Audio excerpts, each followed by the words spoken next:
Hello students, preparation circuit channel पर आप सभी का स्वागत है। आज हम एनसीईआरटी क्लास 10 इंग्लिश का chapter 4 from the diary of Anne Frank written by Anne Frank को लाइन बाय लाइन पढ़ेंगे और इसको हिंदी में समझेंगे। तो चलिए हम स्टार्ट करते हैं। पहले हम इस लेसन के बारे में पढ़ते हैं कि ये किस विषय में है, इसमें क्या है। एनालिस मैरी एन फ्रैंक 12 जून 1929 से फरवरी मार्च 1945 was a German-born Jewish girl who wrote while in hiding with her family and four friends in Amsterdam during the German occupation of the Netherlands in World War II. Annelies Mary Annie Frank 12 जून 1929 से फरवरी मार्च 1945 एक German लड़की थी। वह जन्म से यहूदी थी। उसने तब लिखा जब वह अपने परिवार के साथ और 4 दोस्तों के साथ एम्स्टर्डम में छुपी हुई थी, जब दूसरे विश्व युद्ध में जर्मनी ने नीदरलैंड पर अधिकार किया। Her family had moved to Amsterdam after the Nazis gained power in Germany but were trapped when the Nazi occupation extended into the Netherlands. जब दूसरे विश्व युद्ध में जर्मनी ने नीदरलैंड पर अधिकार किया, उसी समय वह अपने परिवार जर्मनी में नाजियों की सत्ता आने पर एम्स्टर्डम चला आया था, परंतु वे फंस गए जब नाजियों ने नीदरलैंड पर अधिकार किया। As persecutions against the Jewish population increased, the family went into hiding in July 1942 in hidden rooms in her father Otto Frank's office building. जब यहूदियों पर नाजियों के अत्याचार बढ़े तो वह परिवार जुलाई 1942 में उसके पिता ऑटो फ्रैंक की ऑफिस बिल्डिंग में छिप गए। After 2 years in hiding, the group was betrayed and transported to the concentration camp system where Annie died of typhus in Bergen-Belsen within days of her sister Margot Frank. 2 साल छिपे रहने के बाद जब group को पकड़वा दिया गया और कंसंट्रेशन एकाग्रता कैंप की व्यवस्था में ले जाया गया, जहां उसकी बहन मार्गरेट फ्रैंक के कुछ दिनों बाद बर्गन बेल्सन में एनी की टाइफाइड से मृत्यु हो गई।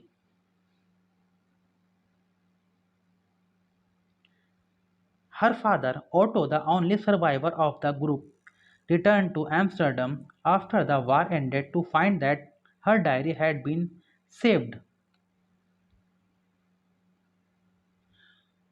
उसका पिता मतलब एनी फ्रैंक का पिता ऑटो, जो केवल अकेला बचा था वहां पर, युद्ध के खत्म होने के बाद एम्स्टर्डम लौटा और पाया कि उसकी एनी की डायरी बची हुई थी।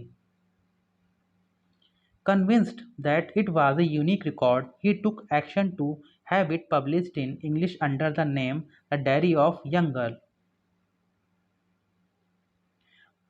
वह सोचकर यह एकमात्र रिकॉर्ड था, उसने इस the diary of young girl के नाम से अंग्रेजी में प्रकाशित करवा दी। The diary was given to Anne Frank for her 13th birthday and chronicles the events of her life from 12 June 1942 until its final entry of 1st August 1944. Anne Frank को उसके 13वें जन्मदिन पर यह डायरी एनी फ्रैंक को उसके 13वें जन्मदिन पर दी गई थी और इसमें उसके जीवन की 12 जून 1942 से लेकर उसकी आखिरी एंट्री अगस्त 1944 तक की घटनाएं थीं। It was eventually translated from its original Dutch into many languages and become one of the world's most widely read books. अंत में इसका वास्तविक मतलब उसकी डायरी का इसका वास्तविक डच भाषा से कई भाषाओं में अनुवाद किया गया और ये संसार की सबसे अधिक पढ़ी जाने वाली किताब बन गई। There have also been several films, television and theatrical productions and even an opera based on the diary.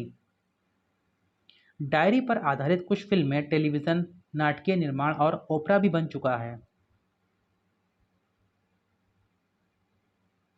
Described as the work of a mature and insightful mind, the diary provides an intimate examination of daily life under Nazi occupation. एक परिपक्व और अंतर्दृष्टि वाले दिमाग के काम के रूप में वर्णित यह डायरी नाजी सत्ता में रोजमर्रा के जीवन का करीब से निरीक्षण करती है। Anne Frank has become one of the most renowned and discussed of the Holocaust victim. Anne Frank, Holocaust मतलब होता सर्वनाश या नरसंहार, प्रलय, डिस्ट्रक्शन की सबसे अधिक जानी मानी और चर्चित चर्चित शिकार बन चुकी है। तो चलिए हम अब टेक्स्ट को पढ़ते हैं।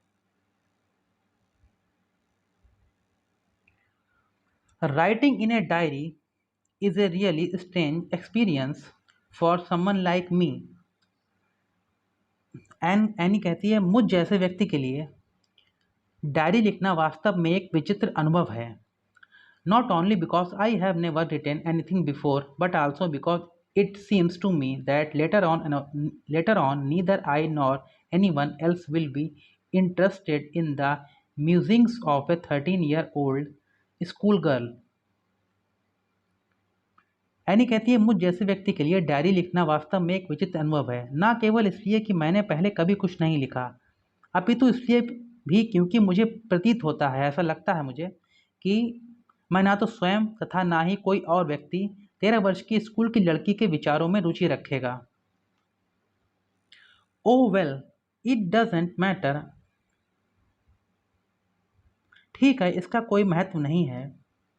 आई feel like writing and I have an even greater need to get all kinds of things off my chest. मैं लिखना चाहती हूँ तथा मुझे इससे भी अधिक आवश्यकता अपने हृदय से सभी चीज़ें बाहर निकालने की है। Paper has more patience than people. I thought of this saying on one of those days when I was feeling a little depressed and was sitting at home with my chin in my hands, bored and listless, wondering whether to stay in or go out. Paper has more patience than people. कागज में मनुष्यों से अधिक सहनशीलता है। I thought of this saying on one of those days. मैंने इस कथन के बारे में उन दिनों सोचा। When I was feeling a little depressed, जबकि मैं थोड़ी सी उदासी अनुभव कर रही थी। And was sitting at home with my chin in my hands, तथा अपने हाथों में अपनी थोड़ी को पकड़े घर बैठी हुई थी। Bored and listless, उदास, शक्तिहीन। Wondering whether to stay in or go out, तथा ये सोचती हुई कि क्या मुझे घर में रहना चाहिए था या बाहर जाना चाहिए। I finally stayed where I was brooding. Yes, paper does have more patience, and since I am not planning to let anyone else read this stiff-backed notebook, grandly referred to as a diary, unless I should ever find a real friend, it probably wouldn't make a bit of difference.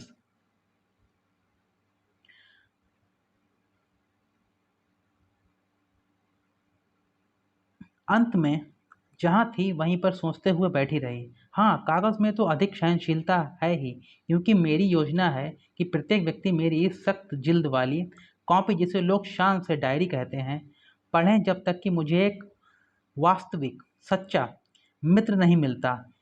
इससे शायद कोई अंतर नहीं पड़ेगा। Now I am back to the point that prompted me to keep a diary in the first place. I don't have a friend.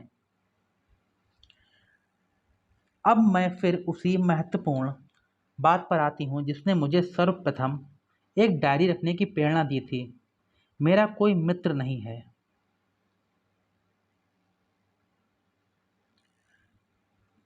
Let me put it more clearly, since no one will believe that a 13-year-old girl is completely alone in the world.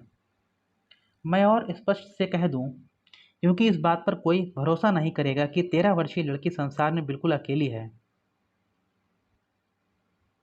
And I am not. I have loving parents and a 16-year-old sister and there are about 30 people I can call friends. तथा मैं हूं भी नहीं. Let me put it more clearly, since no one will believe that a 13-year-old girl is a completely alone in the world. मैं और स्पष्ट से कह दूं, क्योंकि इस बात पर कोई भरोसा नहीं करेगा कि 13 वर्षीय लड़की संसार में बिल्कुल अकेली है. तथा मैं हूं भी नहीं. मेरे प्रिय माता पिता हैं, 16 वर्षीय बहन है, तथा लगभग 30 व्यक्ति ऐसे हैं जिन्हें मैं मित्र कह सकती हूँ. I have a family, loving aunts and a good home. मेरा परिवार है, प्रिय चाचियां हैं तथा एक अच्छा घर है. No, on the surface I seem to have everything except my one true friend. नहीं, ऊपर से तो लगता है कि मेरे पास सभी कुछ है सिवाय एक सच्चे मित्र के. All I think about when I am with friends is having a good time.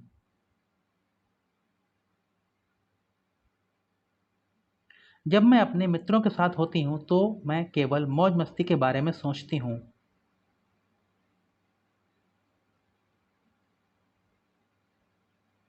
I can't bring myself to talk about anything but ordinary everyday things. मैं साधारण प्रतिदिन की बातों के अतिरिक्त किसी और बात के बारे में नहीं सोच सकती. We don't seem to be able to get any closer and that's the problem. हम और नज़दीक आते प्रतीत नहीं होते तथा यही एक समस्या है. Maybe it is my fault that we don't confide in each other. हो सकता है कि यह मेरा दोष है कि हम एक दूसरे को अपने भेद नहीं बता सकते. This is why I have started the diary. फिर भी ऐसी ही स्थिति है तथा दुर्भाग्यवश ये बदल नहीं सकती.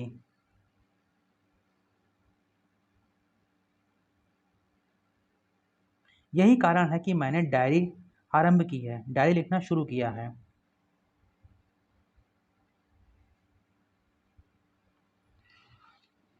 We don't seem to be able to get any closer and that's the problem. Maybe it's my fault that we don't confide in each other. In any case, that's just how things are, and unfortunately, they are not liable to change. This is why I have started the diary. हम और नज़दीक आते प्रतीत नहीं होते तथा यही एक समस्या है. हो सकता है ये मेरा दोष है कि हम एक दूसरे को अपने भेद मतलब सीक्रेट्स नहीं बता सकते. फिर भी ऐसी ही स्थिति है तथा दुर्भाग्यवश ये बदल नहीं सकती. यही कारण है कि मैंने डायरी आरंभ की है मतलब डायरी लिखना शुरू किया है. To enhance the image of this long awaited friend in my imagination, I don't want to jot down the facts in this diary the way most people would do, but I want the diary to be my friend, and I am going to call this friend Kitty. अपनी कल्पना में मैं इस चिर प्रतीक्षित मित्र के चित्त को बढ़ाने के लिए मैं इस प्रकार के तथ्यों को नहीं लिखना चाहती जैसा कि अधिकांश लोग करते हैं, पर मैं चाहती हूँ कि डायरी मेरी मित्र बने मतलब फ्रेंड बने और मैं इस मित्र को किट्टी पुकारूंगी.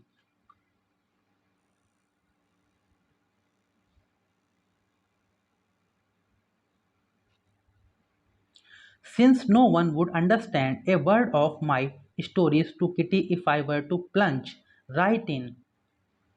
किसी को यदि मैं तुरंत कहना चाहूँ, किट्टी को सुनाई गई कहानियों का एक भी शब्द समझ नहीं आएगा. I would better provide a brief sketch of my life, much as I dislike doing so. मैं ना चाहते हुए भी चाहूंगी कि अपने जीवन का एक संक्षिप्त चित्रण प्रदान करूं. My father, the most adorable father I have ever seen, didn't marry my mother until he was 36 and she was 25. मेरे पिता ने जिन्हें मैंने सबसे अधिक पूजनीय पाया है, मेरी माता से तब तक विवाह नहीं किया जब तक कि उनकी आयु 36 वर्ष की तथा माता की आयु 25 वर्ष की नहीं हो गई. My sister Margot was born in Frankfurt in Germany in 1926. मेरी बहन मार्गोट का जन्म जर्मनी के शहर फ्रैंकफर्ट में 1926 में हुआ। I was born on 12 जून 1929. मेरा जन्म 12 जून 1929 को हुआ। I lived in Frankfurt until I was 4. मैं 4 वर्ष की आयु तक फ्रैंकफर्ट में रही। My father emigrated to Holland in 1933. मेरे पिता 1933 में हॉलैंड जाकर बस गए। My mother, Edith Hollander Frank, went with him to Holland in September, while Margot and I were sent to Aachen to stay with our grandmother. मेरी माता Edith Hollander Frank उनके साथ रहने के लिए सितंबर में गईं, जबकि मार्गोट तथा मैं अपनी दादी माँ के साथ रहने आचन चली गईं।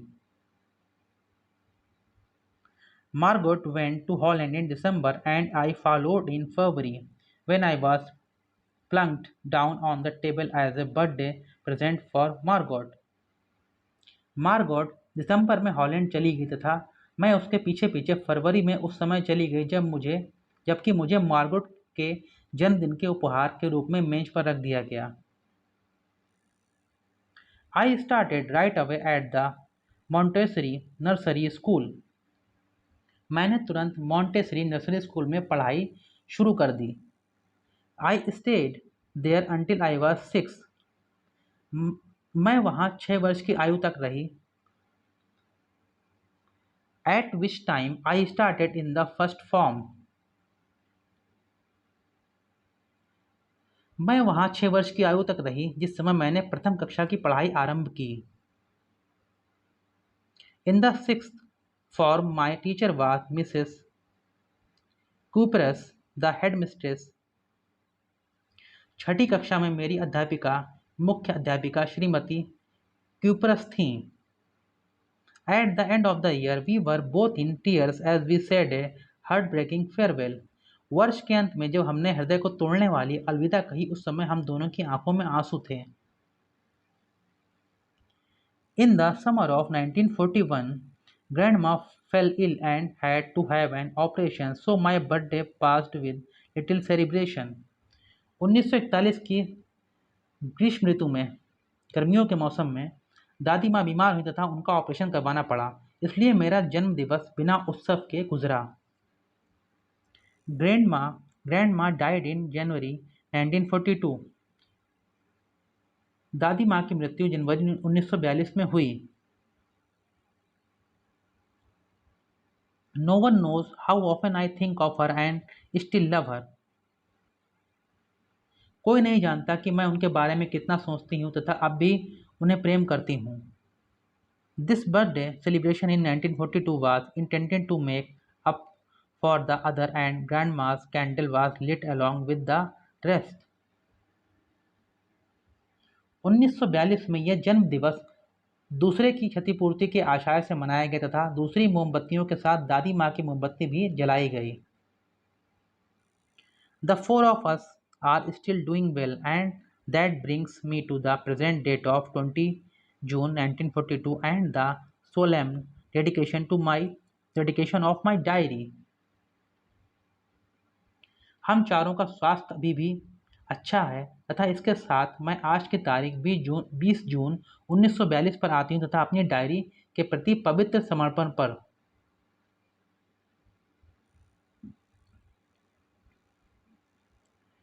Saturday 20 June 1942. Dearest Kitty, our entire class is quaking in its boot. प्रियतम किट्टी, हमारी पूरी कक्षा पूर्णतः भय व घबराहट से कांप रही है। The reason of course is the forthcoming meeting in which the teachers decide who will move up to the next form and who will be kept back. निसंदेह कारण है आने वाली सभा जिसमें अध्यापक यह निर्णय लेंगे कि कौन अगली कक्षा में जाएगा तथा किसे पीछे ही रखा जाएगा। Half the class is making bets. Gian and I laugh ourselves silly at the two boys behind us, Cian and Jax, who have staked their entire holiday savings on their bet. आधी कक्षा आधी class शर्त लगा रही है। जियन तथा मैं अपने पीछे दो लड़कों सियन तथा जैक्स पर मूर्खता से हंसती हूँ, जिन्होंने छुट्टियों की पूरी बचत को दांव पर लगाने का जोखिम उठाया है। From morning to night, it's you are going to pass. No, I am not. Yes, you are. No, I am not. Even G's pleading glances and my angry outburst can't calm them down. प्रातः से लेकर सुबह से लेकर रात तक यही चलता है। तुम पास हो जाओगे, नहीं मैं नहीं, हाँ तुम, नहीं मैं नहीं। यहाँ तक कि जीएन की नजरें तथा मेरा क्रोध से भड़कना उन्हें शांत नहीं कर सकता। If you ask me, there are so many dummies that about a quarter of the class should be kept back, but teachers are the most unpredictable creatures on earth. यदि तुम मुझसे पूछो, इतने अधिक विद्यार्थी मूर्ख हैं कि एक चौथाई कक्षा को पीछे रोक लेना चाहिए, परंतु अध्यापक पृथ्वी पर ऐसे प्राणी हैं जिनके बारे में कोई अनुमान नहीं लगाया जा सकता। I am not so worried about my girlfriends and myself. मुझे स्वयं की तथा अपनी सहेलियों की इतनी चिंता नहीं है। We will make it. हम सफल होंगे। The only subject I am not sure about is maths. केवल एक विषय गणित के विषय में मैं निश्चित नहीं हूँ। Anyway, all we can do is wait. फिर भी हम केवल इंतजार ही तो कर सकते हैं। Until then, we keep telling each other not to lose heart. तब तक एक दूसरे को साहस न छोड़ने को कहते हुए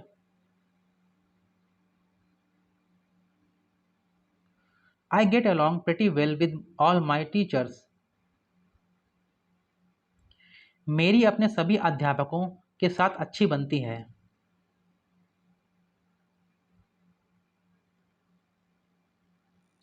There are 9 of them, 7 men and 2 women. वे संख्या में 9 हैं, जिनमें 7 पुरुष व 2 महिलाएं हैं। Mister Keesing, the old Fauji who teaches maths, was annoyed with me for ages because I talked so much. श्रीमान कीसिंग, पुराने विचारों वाला बूढ़ा व्यक्ति जो गणित पढ़ाता है, मुझसे वर्षों से नाराज था क्योंकि मैं बहुत बोलती थी।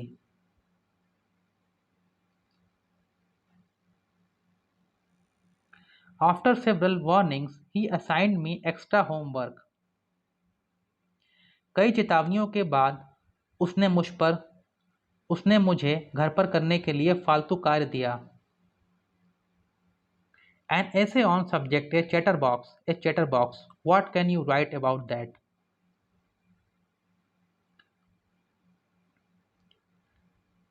कई चेतावनियों के बाद उसने मुझे घर पर करने के लिए फालतू कार्य दिया। बातूनी विषय पर निबंध। एक बातूनी पर आप क्या लिख सकते हैं? I would worry about that later. I decided. I jotted down the title in my notebook, tucked it in my bag and tried to keep quiet. मैंने फैसला किया कि इसकी चिंता मैं बाद में करूंगी। मैंने इस विषय को अपनी कॉपी में लिख लिया, कॉपी को बस्ते में रखा तथा चुप रहने का प्रयास किया।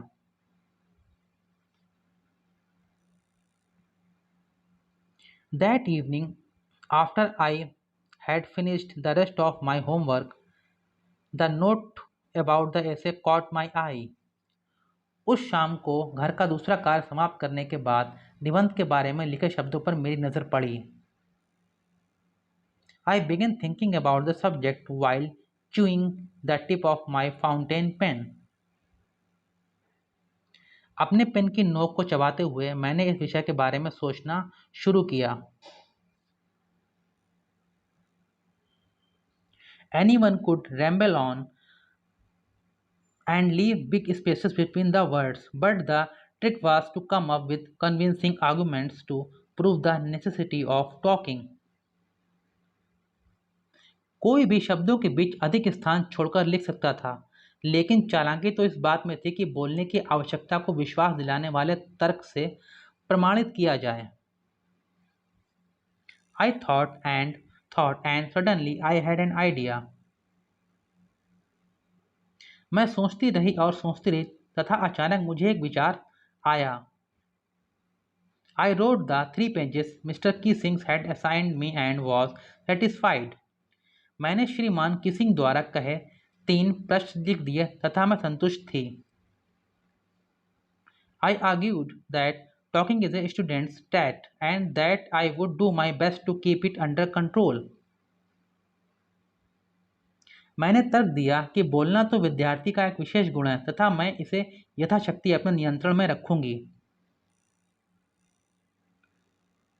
But that I would never be able to cure myself of the habit since my mother talked as much as I did, if not more, and that there's not much you can do about inherited traits. परंतु मैं अपनी इस आदत को पूर्णतया कभी नहीं छोड़ पाऊंगी। यदि अधिक नहीं तो मेरी माँ भी इतना ही बोलती थी तथा आप विरासत में मिले गुणों के बारे में अधिक कुछ नहीं कर सकते। Mr. Kissing had a good laugh at my arguments, but when I proceeded to talk my way through the next lesson, he assigned me a second essay. This time it was supposed to be on an incorrigible chatterbox. श्रीमान kissing मेरे तर्क पर बहुत हंसे, पर जब मैं अगले पार्ट में फिर बोलने लगी तब उन्होंने मुझे एक और निबंध दे दिया। इस बार यह था एक ऐसा बातूनी जिसे सुधारा ना जा सके। एक ऐसा बातूनी जिसे सुधारा ना जा सके। I handed it in and Mr. Kissing had nothing to complain about for 2 whole lessons. मैंने यह भी लिख कर दे दिया तथा श्रीमान किसिंग ने अगले 2 पूरे पाठों तक शिकायत नहीं की। However, during the third lesson, he had finally had enough.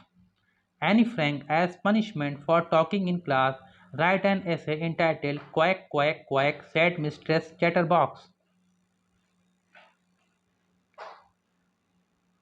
पर तीसरे पाठ के दौरान काफी हो चुका था।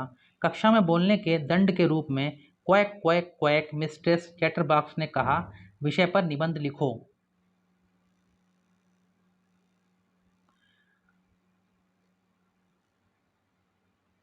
The class roared. I had to laugh too, though I would nearly exhausted my ingenuity on the topic of chatterboxes. कक्षा में शोर हुआ, मुझे भी हंसना पड़ा, यद्यपि बातूनी विषयों पर लिखने का मेरा कौशल समाप्त हो चुका था। It was time to come up with something else, something original. अब समय आ गया था किसी और विषय पर लिखने का, किसी मौलिक विषय पर। अब समय आ गया था किसी और विषय पर लिखने का, किसी मौलिक विषय पर। My friend Sane, who is good at poetry, offered to help me write the essay from beginning to end in verse and I jumped for joy. मेरी सहेली सेनी ने इस निबंध को आरंभ से अंत तक पद्य में लिखने में सहायता की पेशकश की और मैं खुशी से उछल पड़ी। Mr. Keesing was trying to play a joke on me with this ridiculous subject, but I would make sure the joke was on him. श्रीमान की सिंह हास्यास्पद हास्यास्पद विषय से मेरे साथ मजाक करने का प्रयत्न कर रहे थे, मतलब मजाक करने की कोशिश कर रहे थे, लेकिन मैंने ये सुनिश्चित किया कि मजाक उनके साथ हो। I finished my poem and it was beautiful. It was about a mother duck and a father swan with 3 baby ducklings who were beaten to death by the father because they quacked too much. मैंने अपनी कविता समाप्त की तथा ये सुंदर थी। यह एक माता बत्तख थी, वह पिता हंस तथा 3 छोटे बच्चों के बारे में थी जिन्हें पिता ने काट कर इसलिए मार डाला क्योंकि वे बहुत बोलते थे। Luckily, Mr. Kissing took the joke the right way. सौभाग्य से श्रीमान किसिंग ने मजाक तुरंत पकड़ लिया।